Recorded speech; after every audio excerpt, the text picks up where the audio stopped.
निरंजनं नित्यमनन्तरूपं भक्तानुकम्पधृतविग्रहं वै ईशावतारं परमेशमिद्रं तं रामकृष्णं शिरसा नमामि। नमस्कार। आज 23 জানুয়ারি 2022 সৎকথায় প্রতিদিনের প্রার্থনার ধারাবাহিক অনুধ্যানের 562তম দিনের পর্ব এবং আমাদের সেই দেশের স্বাধীনতার যে সন্ন্যাসী, মন মুখ এক করা যে সন্ন্যাসী, সেই সন্ন্যাসী অর্থাৎ সন্ন্যাসী মানে তো বাইরের গেরুয়াধারী নয়, কিন্তু অন্তরের স্বাধীনতার রঙে রাঙিয়েছিলেন যে বিবেকানন্দের স্বপ্ন সন্তান, মানসপুত্র, আজাদ হিন্দ বাহিনীর সর্বাধিনায়ক নেতাজি সুভাষচন্দ্র বসুর পুণ্য পবিত্র জন্মদিন। আমরা আজকে প্রথমেই শুরুতেই ঠাকুর মা স্বামীজি এবং এই বীর নেতা নেতাজি সুভাষচন্দ্রের শ্রীচরণে আন্তরিক সশ্রদ্ধ প্রণাম নিবেদন করছি আপনাদের সকলের কাছে।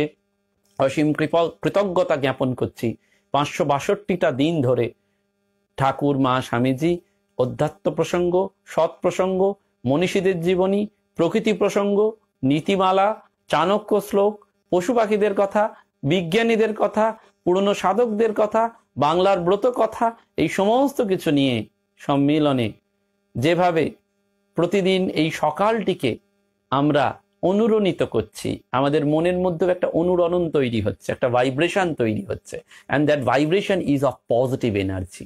বহু মানুষ হোয়াটসঅ্যাপে যোগাযোগ করার চেষ্টা করছেন, রাত্রি 9টার পর তারা সকলেই যোগাযোগ করছেন, ফোন করছেন এবং বিভিন্ন রকমভাবে অনুপ্রেরণা দিচ্ছেন। তাদের প্রত্যেকের কাছে আমি আমার আন্তরিক সশ্রদ্ধ কৃতজ্ঞতা জ্ঞাপন করছি।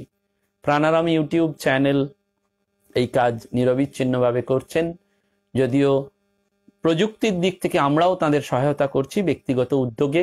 এক্ষেত্রে কোনো অর্থনৈতিক লাভ নেই, সম্পূর্ণভাবে একটা সেবা ভাব নিয়ে সকালবেলাতে আমরা সকলে মিলে সমবেত হচ্ছি এই পুণ্য সৎ প্রসঙ্গ, স্মরণ মনন প্রসঙ্গে। যদিও এর বাধাও অনেক আছে, আমরা সে প্রসঙ্গে যাব না। এবং আজকের এই পুণ্য দিনে শুধু এটুকু শেয়ার করব, আপনারা বহু জায়গা থেকে যদি আমাকে মূল উল্লেখযোগ্য তথ্য, বই পাঠিয়ে সরবরাহ করে উপকার করেন, তাহলে এই অনুষ্ঠান চলতে পারে। কারণ যে কোনো অনুষ্ঠান পরিবেশন করতে গেলে রসদ দরকার হয়। সেই রসদ এই মুহূর্তে লাইব্রেরি থেকে পাওয়ার উপায় নেই করোনা মহামারীতে। তাই আপনাদের সক্রিয় সহযোগিতা আমাদের একান্ত কাম্য। বিশেষ করে আমার স্বামীজি বারবার বলেছিলেন, আমার ভেতর যে আগুন জ্বলছে, তোমাদের ভেতর সেই আগুন জ্বলে উঠুক।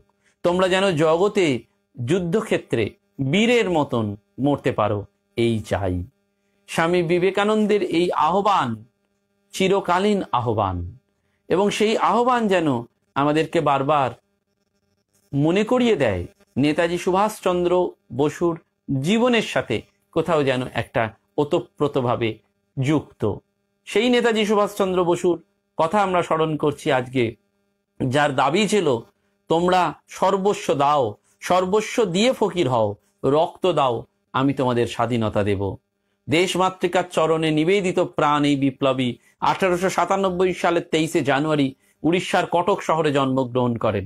পিতা জানকীনাথ বসু এবং মাতা প্রভাবতী দেবী, তাদের যে 14 জন সন্তান, সেই 14 জন সন্তানের মধ্যে অন্যতম সন্তান অর্থাৎ নবম সন্তান হচ্ছেন এই নেতাজি সুভাষচন্দ্র বসু।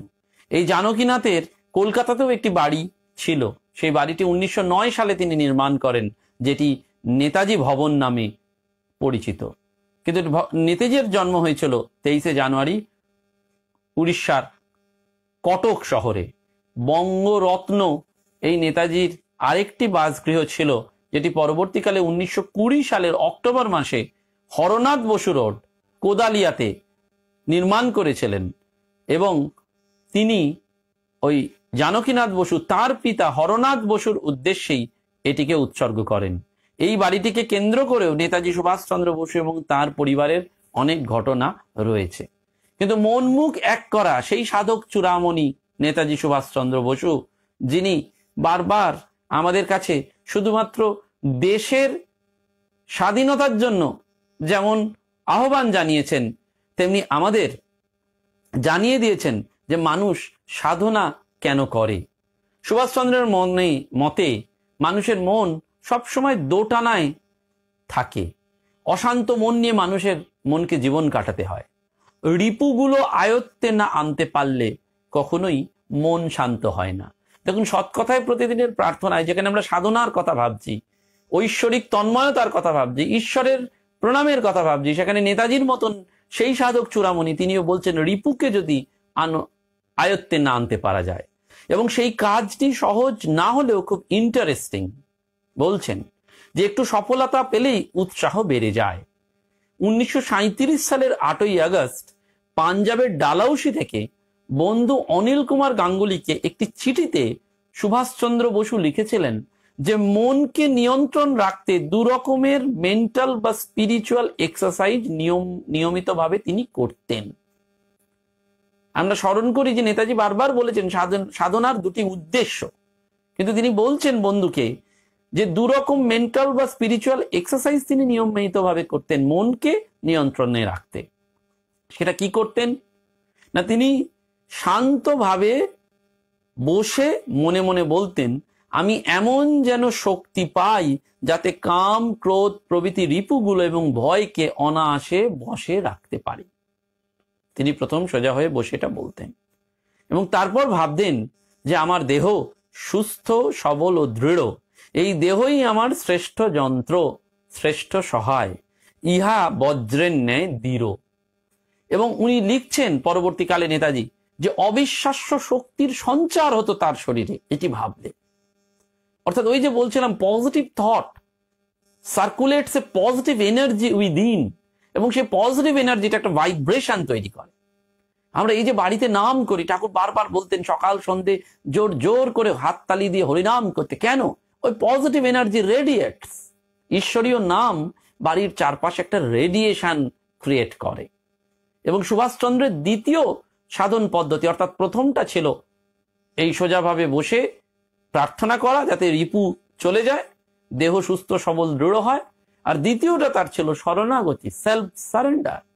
তিনি নিজের ভাষাতে সেটি বলছেন, I try to feel that as a result of this merging or self surrender the divine energy flows through me. নিজেকে সম্পূর্ণভাবে আত্মসমর্পণ করলে ওই ঐশ্বরিক শক্তিটি আসে। and that I am but an instrument in the hands of divine. এই দুদিন আগেই একজন সন্ন্যাসী মহারাজ আমাকে বললেন, আমাদের যত গন্ডগোল যে কোনো কাজের ক্ষেত্রেই আমিটাকে জড়িয়ে ফেলছি বলে।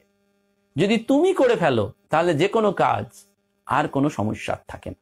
সমস্ত কাজে আমিটাকে সরিয়ে নি, তুমি করো, তুমি করাচ্ছ তাই হচ্ছে, তুমি দিলে না তাই হলো না, তাহলে আর কোনো কিছু সমস্যা নেই। এই জন্য বলছেন, I am but an instrument in the hands of the divine. পুরুষকার দিয়ে চেষ্টা করতে হবে, কিন্তু না পেলে তার জন্য হাউতাশ করার জায়গা নেই। ওই হ্যান্ডস অফ ডিভাইন হওয়ার চেষ্টা করো। যাদের শরীরে দৈব শক্তি ভর করে তারা অসম্ভবকে সম্ভব করে দিতে পারে। অসম্ভব সম্ভব হয় কিসের দ্বারা? দৈব শক্তির দ্বারা। পুরুষকার দিয়ে চেষ্টা করলে যখন দেখা যায় যে হলো না, তখন আমরা সারেন্ডার করি, হাত তুলে দিই। আর যখন হাত তুলে দিই তখনই ভগবানের কৃপাটা ঝরে পড়ে। একটি চিঠিতে সেই জন্য সুভাষচন্দ্র অন্যরকম আর একটা মেন্টাল এক্সারসাইজের কথাও জানিয়েছেন। সময় পেলে তিনি একান্তে চুপচাপ বসে সিদ্ধারাটা সোজা রেখে মনে মনে চিন্তা করতেন সারাদিনের কাজে কি কি ভুল ভ্রান্তি হয়েছে এবং কেন এমনটা হলো। সেলফ ইন্ট্রোস্পেকশন, সেলফ অ্যানালিসিস, সেটাই তো বলছে নিজে বসে সেটা ভাবতেন। ব্যর্থতার কারণগুলো খুঁজে পেলেই তিনি মনে করতেন সাফল্যের অর্ধেকটা হাতে এসে গেছে। সঙ্গে সঙ্গে শুরু হয়ে যেত সেটা দূরীকরণের প্রয়াস। তিনি এই অন্তর্দর্শন এবং আত্মবিশ্লেষণ, এই দুটি প্রক্রিয়া সমানভাবে চালিয়ে গেছেন দিনের পর দিন প্রাত্যহিক অনুশীলন হিসাবে। দৈনন্দিন জীবনে আমরা যেমন ঠাকুরমা স্বামীজিকে প্রয়োগ করতে পারি, তেমনি এই মহাপুরুষদের জীবন কেন ইম্পর্টেন্ট, কেন সেটি রত্ন পেটিকার মতন আমাদের কাছে রয়েছে, কেন তারা এই বঙ্গরত্ন শুধু নয়, তারা সাধক চূড়ামণি, কারণ প্রতিদিনের নিয়মিত জীবনে তারা শেখাচ্ছেন অন্তর্দর্শন এবং আত্মবিশ্লেষণ। এবং সেই জন্য সেই চিঠিটি তিনি লিখছেন, the greatest joy I have experience so far is in living a life of uncertainty and adventure and a life devoted to a cause. অর্থাৎ সুভাষচন্দ্রের কথা এবং কাজের মধ্যে সেই মন মুখ এক করার সাধনাটাই ছিল। ওই জন্যেই সেই বাণী বা কথাটি তিনি জীবনের কোষ্ঠী পাথরে প্রতিটি ক্ষেত্রে প্রয়োগ করেছিলেন এবং মনোরাজ্যের ক্ষেত্রে তিনি অবিসংবাদিত সম্রাট সুভাষচন্দ্র নেতাজিতে পরিণত হয়েছিলেন। তিনি তাই সাধক চূড়ামণি হিসাবে রামকৃষ্ণ বিবেকানন্দের মানস পুত্র হয়েছিলেন নেতাজি সুভাষচন্দ্র বসু।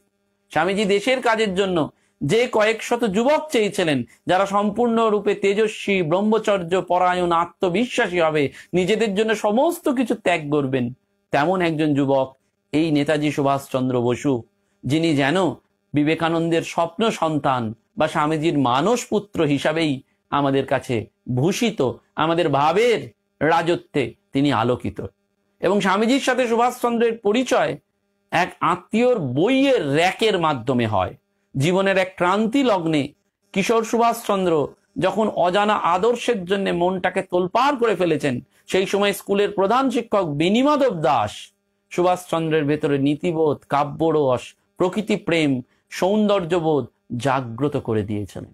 সুভাষচন্দ্র যন্ত্রণায় ছটফট করছেন, আর তখনই আত্মীয় শ্রোহিত চন্দ্র মৃত্যের বাড়ির বইয়ের রেখে স্বামীজির বই দেখলেন এবং সেই বইয়ের কয়েকটা পাতা উল্টে তিনি তার জীবন জিজ্ঞাসার উত্তর খুঁজে পেয়েছিলেন। তিনি তার আত্মজীবনীতে পরবর্তীকালে লিখেছিলেন, বুঝতে পারলাম এই জিনিসই আমি এতদিন চাইছিলাম, বইগুলো বাড়ি নিয়ে এসে গ্রোগ্রাসে গিলতে লাগলাম।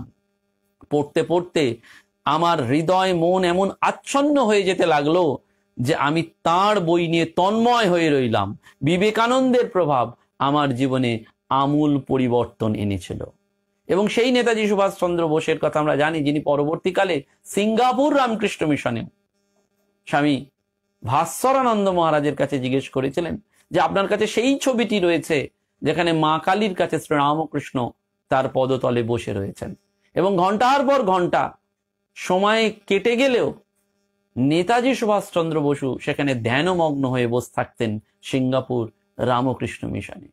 অর্থাৎ এই অন্তর্মুখ জীবন তাকে যেন বিবেক প্রভায় যেমন উদ্বেলিত করেছিল, শ্রীরামকৃষ্ণ মূষায় তাকে পরিশীলিত করেছিল। এবং বিবেকানন্দের প্রভাব তার জীবনকে বদলে দিয়েছিল। তিনি বলেছেন পরবর্তীকালে যে বিবেকানন্দের মধ্যে আমি আমার মনের অসংখ্য জিজ্ঞাসার সহজ সমাধান খুঁজে পেয়েছিলাম। সুভাষচন্দ্র যেখানেই তাই আত্মসমর্পণ করতেন, পূর্ণ আত্মসমর্পণ করতেন। বিবেকানন্দকে বোঝা এই তরুণ বয়সে, কারণ তার বয়স তখন 14-15 বছর ছিল, তিনি সম্ভব ছিল না, কিন্তু বিবেকানন্দের পৌরুষ দৃপ্ত চেহারা, তার দৃঢ় ব্যক্তিত্ব, জ্বালাময়ী ভাষণ তাকে দৃঢ়ভাবে আকৃষ্ট করেছিল। এবং সেই জন্য বিবেকানন্দ যেন তার জীবনে ধ্রুবতারা হয়েছিল। সুভাষচন্দ্র স্বামীজির বই পড়েই ঠাকুরের সাথে পরিচিত হয়েছিলেন।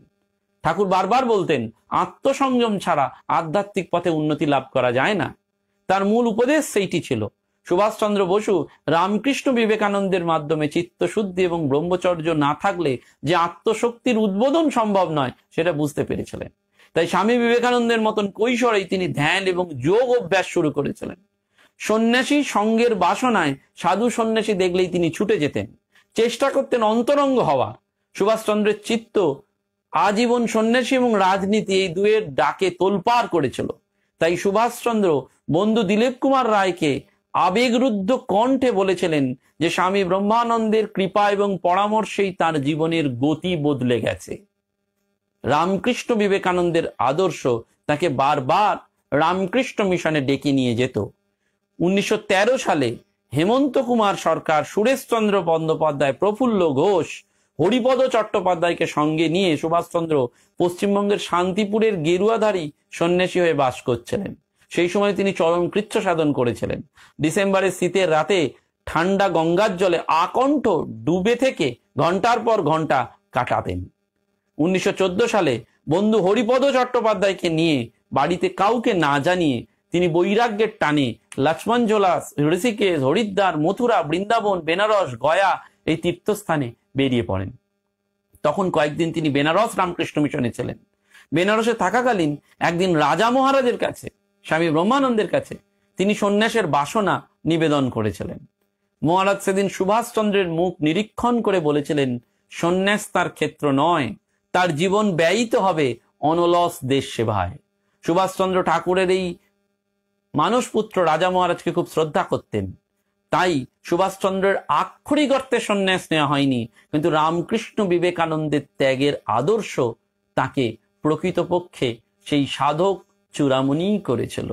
এবং সেই জন্যই বাঙালির যে ঈপ্সিত অর্থ, পদ, লোভ, সম্মান সবগুলো তিনি আইসিএস পরীক্ষায় ত্যাগ করেছিলেন। 1921 সালের 22 এপ্রিল বন্ধু চারুচন্দ্র গঙ্গোপাধ্যায়কে লিখেছিলেন, কি করব এখনো ঠিক করতে পারিনি, একবার ইচ্ছে হচ্ছে মিশনে যোগ দেব। কলেজ জীবন কি বিলেতের জীবন কখনো তাকে ভোগৈশ্বর্য প্রলুব্ধ করেনি, কারণ বিবেকানন্দের বাণী তার রক্তে মিশে গিয়েছিল। স্কুলের প্রধান শিক্ষক বেণীমাধব দাস সুভাষচন্দ্রের ভেতরে প্রকৃতি প্রেম, সৌন্দর্য বোধকে জাগ্রত করেছিলেন এবং সেই জন্য উত্তর ভারতে তাকে পরিব্রাজকের জীবনে দেখা যায়। 1915 সালের 20 নভেম্বর দার্জিলিং থেকে একটি চিঠিতে সুভাষ বোস লিখছেন, চারিদিকে পাহাড়, খালি পাহাড়, আর অভ্রভেদী হিমশিখর, শুভ্র তুষার কিরিটি কাঞ্চনজঙ্ঘা। কত সুন্দর এই স্থান, ভাবিতে গেলে চোখে জল আসে। এক্সট্রিম ইন্ডিভিজুয়ালিস্টিক লাইফ জীবন যাপন করতে গেলে পরিব্রাজক জীবনের মতন এত আনন্দময় জীবন আর নেই। আমার জীবন এনজয়মেন্টের জন্য নহে, my life is a mission, A duty. স্বামীজির এই ভাবটি তিনি একেবারে গ্রহণ করেছিলেন। এবং সুভাষচন্দ্র বসু জেলেও পরবর্তীকালে বলছেন যে, আমি খেয়ালের বশবর্তী হয়ে সেবাশ্রমের কার্যে হস্তক্ষেপ করি নাই। আজ প্রায় 12-14 বছর ধরে যে গভীর বেদনা তুষানলের মতন আমায় দগ্ধ করছে, তা দূর করবার জন্য আমি এই কার্যে হস্তক্ষেপ করিতেছি। আমি কংগ্রেসের কাজ ছাড়তে পারি, তবুও সেবাশ্রমের কাজ ছাড়া আমার পক্ষে অসম্ভব। দরিদ্র নারায়ণের সেবা করার প্রকৃষ্ট সুযোগ আমি কোথায় পাইব? যে সুভাষচন্দ্রের জীবন আমরা শুধু স্বাধীনতার কথা ভাবি, যে সুভাষচন্দ্রের জীবন আমরা আত্মোৎসর্গের কথা ভাবি, যে সুভাষচন্দ্রের জীবনে আমরা শুধু তোমরা আমায় রক্ত দাও, আমি তোমাদের স্বাধীনতা দেবো, এই উজ্জীবিত বাণীর জন্য ভাবি, কিন্তু কখনো সুভাষচন্দ্রের এই চরিত্রের কথা আমরা স্মরণ করি না যে দরিদ্র নারায়ণের সেবার এমন প্রকৃষ্ট সুযোগ আমি কোথায় পাইব। তিনি 1926 সালে জেলে যাওয়ার আগে দক্ষিণ কলকাতায় একটি সেবাশ্রম স্থাপন করেছিলেন এবং কটক স্কুলে পড়াকালীন তিনি বিবেকানন্দের সেবাদর্শ বাস্তবায়নের উদ্দেশ্যে একদল যুবককে নিয়ে এই সেবা দল গঠন করেন। উড়িষ্যার গ্রামাঞ্চলে যখন কলেরা এবং বসন্ত হয়, তখন সুভাষচন্দ্র নার্সিং ব্রাদারহুড গড়ে তুলে মানুষের সেবায় তাদের পাশে গিয়ে হাজির হন। দলে দলে লোক সংক্রামিত হয়ে মারা যাচ্ছে, অনাহার অর্থাভাবে কষ্ট পাচ্ছে, এই খবর পেয়ে সুভাষচন্দ্র দল বল নিয়ে তাদের সাহায্য করার জন্য ছুটে গেছেন। স্বামীজি যেমন 1898 সালে প্লেগ মহামারীতে গুরুভাই এবং শিষ্যদের নিয়ে ঝাঁপিয়ে পড়েছিলেন, মানুষের কষ্ট দেখে বলেছিলেন প্রয়োজনে তিনি মঠের জায়গা পর্যন্ত বিক্রি করে দেবেন, সেই সুভাষচন্দ্র বসু স্বামীজির ভাব শিষ্য হয়ে তিনিও কিন্তু পরবর্তীকালে ওই প্রেসিডেন্সি কলেজে একটি কমিটি গঠন করেছিলেন এবং 1915 সালে সেই সময় পশ্চিমবঙ্গের বাঁকুড়া, নোয়াখালী, কুমিল্লা জেলায় যখন বন্যা দুর্দশা হয়, তখন এই কমিটির সভাপতি হয়েছিল কলেজের এক অধ্যক্ষ, আর যুগ্ম সম্পাদক ছিলেন সুভাষচন্দ্র বসু। সেই রিলিফ কাজে সুভাষচন্দ্রের ভূমিকা অসাধারণ। সুভাষচন্দ্রের বন্ধু দিলীপ কুমার রায় স্মৃতিচারণ পুস্তকে লিখছেন যে সুভাষচন্দ্র বসু সব সময় স্বামীজির সেই বিখ্যাত বাণীটি আমাকে বলতেন, বহুরূপে সম্মুখে তোমার ছাড়ি কোথা খুঁজিছ ঈশ্বর, জীবে প্রেম করে যেই জন সেই জন সেবিছে ঈশ্বর। এবং স্বামীজির মতো নেতাজিও বিশ্বাস করতেন জাতির উন্নতির জন্য ঐহিক সমৃদ্ধির দরকার। গণমানুষের সুস্থ স্বাভাবিক জীবনের জন্য, এই ঐহিক সমৃদ্ধির জন্য দরকার পাশ্চাত্যের বিজ্ঞান এবং প্রযুক্তি। এবং স্বামীজির মানস কন্যা যেমন নিবেদিতা এই ভারতের বিজ্ঞান গবেষণা কেন্দ্র বসু বিজ্ঞান মন্দির গঠনের জন্য প্রয়াসী ছিলেন, ঠিক তেমনি ভাবে নেতাজি কংগ্রেসের সভাপতি থাকাকালীন তখন যে প্ল্যানিং কমিশন গঠন করেছিলেন সেখানে শিল্প উন্নয়নকে অগ্রাধিকার দিয়েছিলেন। ব্যক্তি জীবনে আধ্যাত্মিক উন্নতিকে গুরুত্ব দিলেও নেতাজি সুভাষচন্দ্র বসু জনগণের উন্নতিকে চেয়েছিলেন। স্বামীজির মতন নেতাজিও বিশ্বাস করতেন খালি পেটে ধর্ম হয় না। বাস্তববাদী নেতাজি স্বামীজির মতন বিজ্ঞান এবং আধ্যাত্মিকতার উপর জোর দিয়েছিলেন। স্বামীজি বলেছিলেন, অতি প্রিয় আত্মীয় স্বজন কাঁদুক, পেছনে চেও না, সামনে এগিয়ে যাও। আরেক জায়গায় বলেছিলেন, তুচ্ছ জীবন, তুচ্ছ মরণ, তুচ্ছ ক্ষুধা, তুচ্ছ শীত, অগ্রসর হও, পশ্চাতে চাহিও না। স্বামীজির যোগ্য উত্তর পুরুষ নেতাজি 1944 সালের 23 ফেব্রুয়ারি সেই কলিং ইটারনাল কল দিচ্ছেন, ওঠো জাগো, আর এক মুহূর্ত দেরি নয়, অস্ত্র হাতে তুলে নাও। তোমাদের সম্মুখে যে পথ, সে পথ আমাদের পূর্বপুরুষরা রচনা করে গেছেন। স্বামীজি যে কাপুরুষতাকে ঘৃণা করতেন, সুভাষচন্দ্রের মধ্যে সেই কাপুরুষতা ছিল না। তিনি বারবার চেয়েছেন সেই স্বাধীনতাকে ছিনিয়ে নিতে হবে। তাই স্বামীজি মতন নেতাজিও ভিক্ষুকের আবেদন নয়, শক্তি প্রদর্শন করে সেই স্বাধীনতাকে চেয়েছিলেন। বলতেন, স্বাধীনতাকে রক্তের বিনিময়ে অর্জন করতে হবে, রক্তের বিনিময় না হলে জাতি কখনো স্বাধীনতার প্রকৃত মূল্য বুঝতে পারবে না। স্বামীজির কাছে সন্ন্যাসের অপর নাম ছিল মৃত্যুকে ভালোবাসা।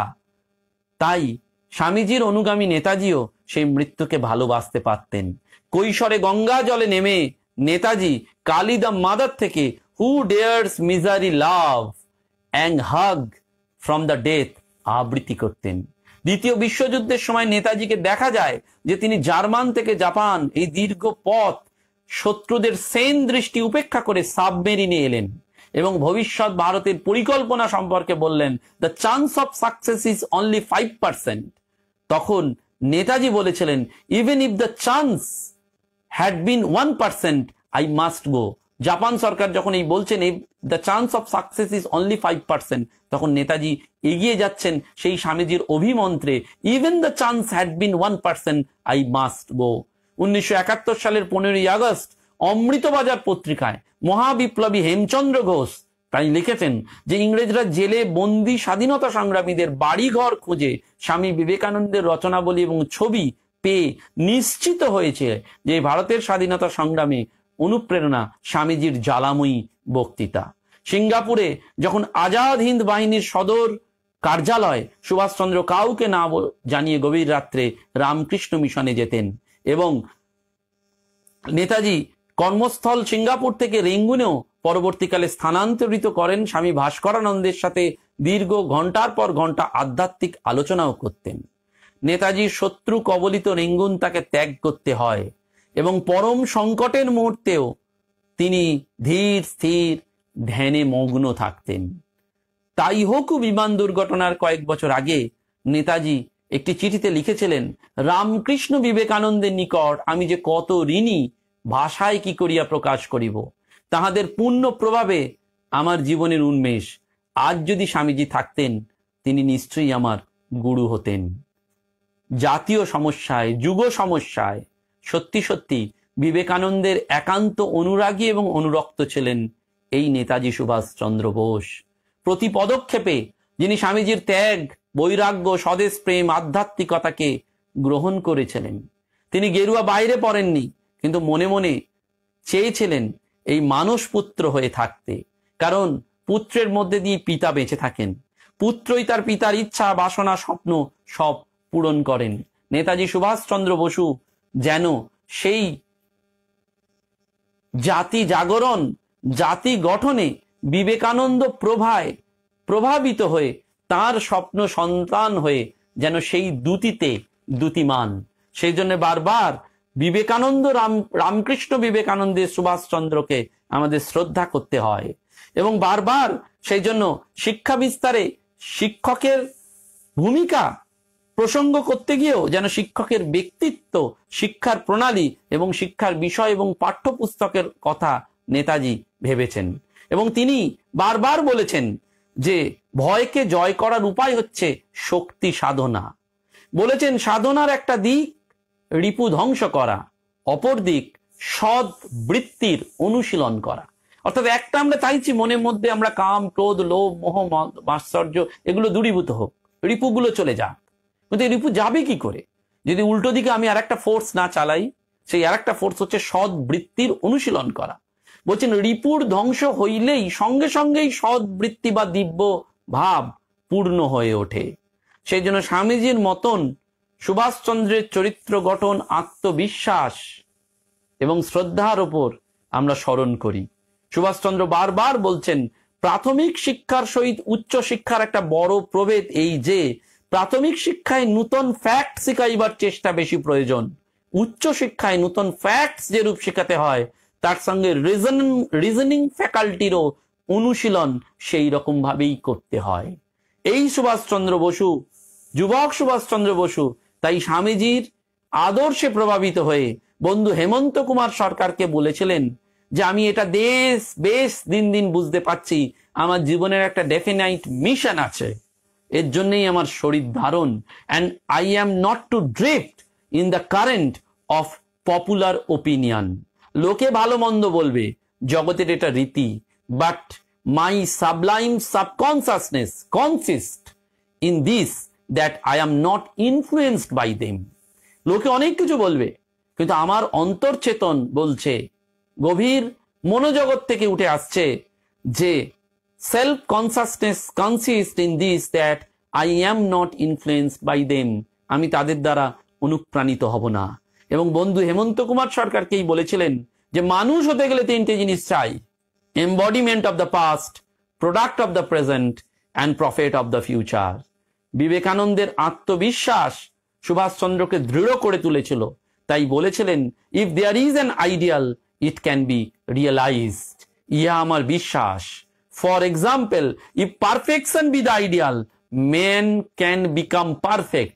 Otherwise, there is no such ideal as perfection. যদি তাকে আমি পূর্ণায়িত না করতে পারি তাহলে আমরা সেটা করতে পারবো না। সেই জন্য বারবার সুভাষচন্দ্রের জীবন যেন ফুটে উঠেছিল একটি কথায়, যেটি সেই তার চিঠিতেই ব্যক্ত হয়। একদিকে ব্রহ্মানন্দের কথা মনে পড়ে, অপরদিকে পাশ্চাত্য আদর্শ, লাইফ ইজ অ্যাক্টিভিটি। একদিকে silent and peaceful life of an introspective yogi who has realized the futility of the world. অপরদিকে পাশ্চাত্যের প্রকাণ্ড ল্যাবরেটরি, তাদের বিজ্ঞান, তাদের দর্শন, তখন ইচ্ছা করে তাদের দেশে গিয়ে জ্ঞানার্জনে মজে যাই, যে কিছু লাভ করিয়াছে সেই তো দিতে পারিবে। তখন মনে হয় তাদের কর্মস্রোতে ঝাঁপ দিই, তারপর দেখি সেই স্রোতে গা ভাসিয়ে না দিয়ে স্রোতকে চালাতে পারি কিনা। রাজনৈতিক ব্যক্তিত্ব সম্পন্ন সুভাষচন্দ্র বিবেকানন্দের আলোয় উদ্ভাসিত সন্ন্যাসী ছিলেন। তাই তিনি নমস্য, শুধু নমস্য নয়, আমাদের হৃদয় মন্দিরে তিনি চিরকাল থাকবেন। আমরা যদি এই সুভাষচন্দ্রকে রাজনৈতিক হিসাবে, স্বাধীনতা সংগ্রামী হিসাবে না পেতাম, মহান আধ্যাত্মিক নেতা হিসাবে তাকে পেতাম। রামকৃষ্ণ বিবেকানন্দের সুভাষচন্দ্র আমাদের কাছে সেই আগুনের পরশমণির মতন স্পর্শ, যে স্পর্শ আমাদের ভেতরের অগ্নি মন্ত্রকে উজ্জ্বলিত করে, প্রজ্বলিত করে। আমরা বুঝতে পারি সেই গান, স্বামীজির মন্ত্র মোড়া ভুলবো না, স্বামীজির স্বপ্ন মোড়া ভুলবো না। আমরা আজ সেই বাণীর সুর ধরে বলতে পারি, নেতাজির স্বপ্ন মোড়া ভুলবো না, নেতাজির মন্ত্র মোড়া ভুলবো না। আমাদের বারবার স্মরণ হয় বীর সন্ন্যাসী বিবেকানন্দ, ওই যে ডাকিছে আয় রে আয়, আহ্বানে তার আপনা ভুলিয়া কত মহারথী ছুটিয়া যায়। সেই মহারথী নেতাজি সুভাষচন্দ্রের 125তম পুণ্য জন্মদিনে আজকের সৎকথায় আমরা তাকেই শ্রদ্ধাটুকু নিবেদন করলাম। নমস্কার, ধন্যবাদ।